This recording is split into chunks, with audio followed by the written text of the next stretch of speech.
Hari-hari ini kita disuguhi sebuah usaha untuk pengungkapan skandal pejabat pemerintah. Terkait dengan pengajuan dari para penggiat anti korupsi ke KPK, secara bersamaan juga disusul usaha dari para KPK yang kemudian menggeledah rumah Hasto, petinggi dari PDIP. Dan dari kedua kejadian ini, kita melihat adanya usaha untuk mengungkap skandal pejabat pemerintah.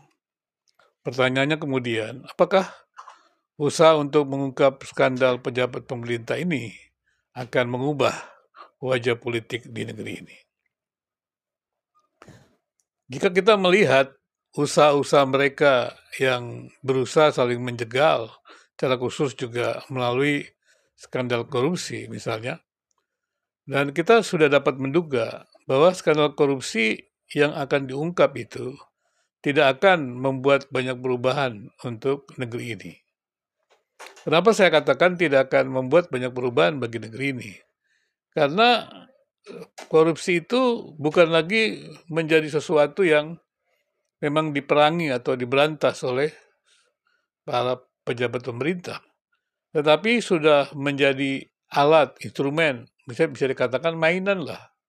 Kalau namanya alat, instrumen, mainan untuk menyingkirkan yang lain. Kalau korupsi itu menjadi mainan, ya menjadi alat untuk menyingkirkan lawan politik, ya demikian juga sebaliknya. Maka jelas bahwa korupsi bukan sesuatu yang dianggap kejahatan luar biasa, tapi dianggap permainan begitu. Nah, kalau sudah menjadi dianggap permainan, skandal-skandal besar yang terungkap sekalipun, dia tidak akan mengubah wajah politik kita. Karena memang wajah politik kita mungkin dalam arti kata ya akan terungkap lah. Tapi apakah ada perubahan ke arah yang lebih baik? Nah, kita belum tahu. Nah, kalau hanya sekedar usaha-usaha membongkar skandal tanpa berusaha untuk bisa menjadi lebih baik lagi, ya tentu saja tidak ada perubahan. Karena jika kita melihat usaha-usaha KPK dalam pemberantasan korupsi, pada masa lalu banyak sekali orang yang ditangkap oleh KPK. Tapi ada hal yang menarik, banyak orang ditangkap KPK, tapi orang yang melakukan korupsi itu makin banyak.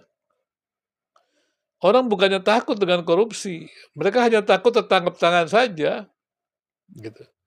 Kemudian dia malu begitu mungkin. Tapi kalau mereka sudah tidak punya perasaan malu lagi, ya mereka sebenarnya tidak takut. Karena korupsi yang mereka lakukan secara bersama-sama itu, berjemaah maksudnya, itu melindungi mereka juga ketika di penjara. Dan itu ketika mereka disingkirkan juga oleh partai lain dengan menggunakan kasus korupsi, ya partainya juga akan mendukungnya. Jadi korupsi hanya jadi mainan begitu. Apakah betul korupsi menjadi mainan pejabat pemerintah? Dan kita akan lihat dari banyak kasus yang akan dibongkar, katanya demikian.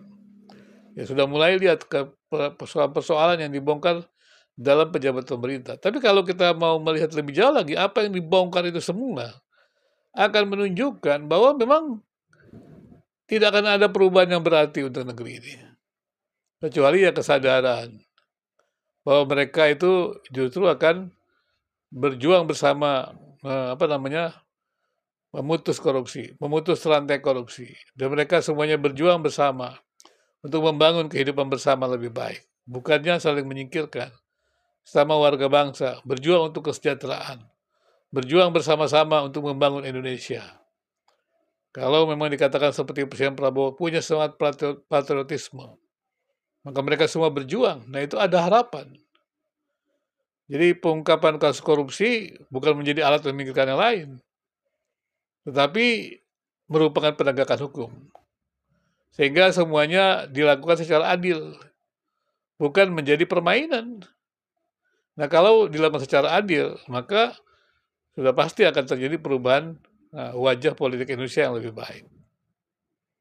Karena terus terang bahwa politik Indonesia ini secara khusus juga kalau kita bicara tentang demokrasinya, sudah jauh dari demokrasi yang asli, yaitu pemerintahan dari rakyat untuk rakyat. karena nominasi-nominasi yang masuk di dalam calon-calon pejabat publik itu bukan nominasi dari rakyat, dari wakil rakyat di dalam partai politik. Dan kita sudah melihat bagaimana gabungan partai politik mendukung orang tertentu, tidak memikirkan calon terbaik siapa yang akan muncul. Tapi mereka memikirkan ya kelompok mereka sendiri, gabungan partai sendiri untuk kepentingan partai. Dan di sana kita sudah dapat mengetahui bahwa orang yang terpilih akan tersandra kepentingan partai itu sendiri. Jadi sekali lagi ya boleh-boleh saja kita melihat, menyaksikan usaha-usaha untuk membongkar skandal pejabat pemerintah. Demikian juga skandal korupsi begitu. Tetapi jika tidak ada keinginan untuk menjadi lebih baik, bersikap adil, membangun dedikasi, merupakan penegakan hukum, supremasi hukum, maka wajah politik kita tidak akan banyak berubah dan skandal itu akan terus berlanjut, tak pernah berhenti. Dan kita akan ramai di dunia medsos ini dengan skandal-skandal, kudeta-kudeta dunia medsos. Kita berharap pejabat-pejabat pemerintah itu, mereka yang menjadi pejabat publik itu bisa sadar dan mereka berusaha bersama untuk bekerja sama. Tentunya saling memeriksa. Dalam arti kata bahwa mereka ingin bekerja dengan benar, berdedikasi. Sebagai wakil rakyat, mereka bekerja untuk rakyat, untuk kesejahteraan rakyat, bukan untuk kepentingan individu atau komunitas mereka saja.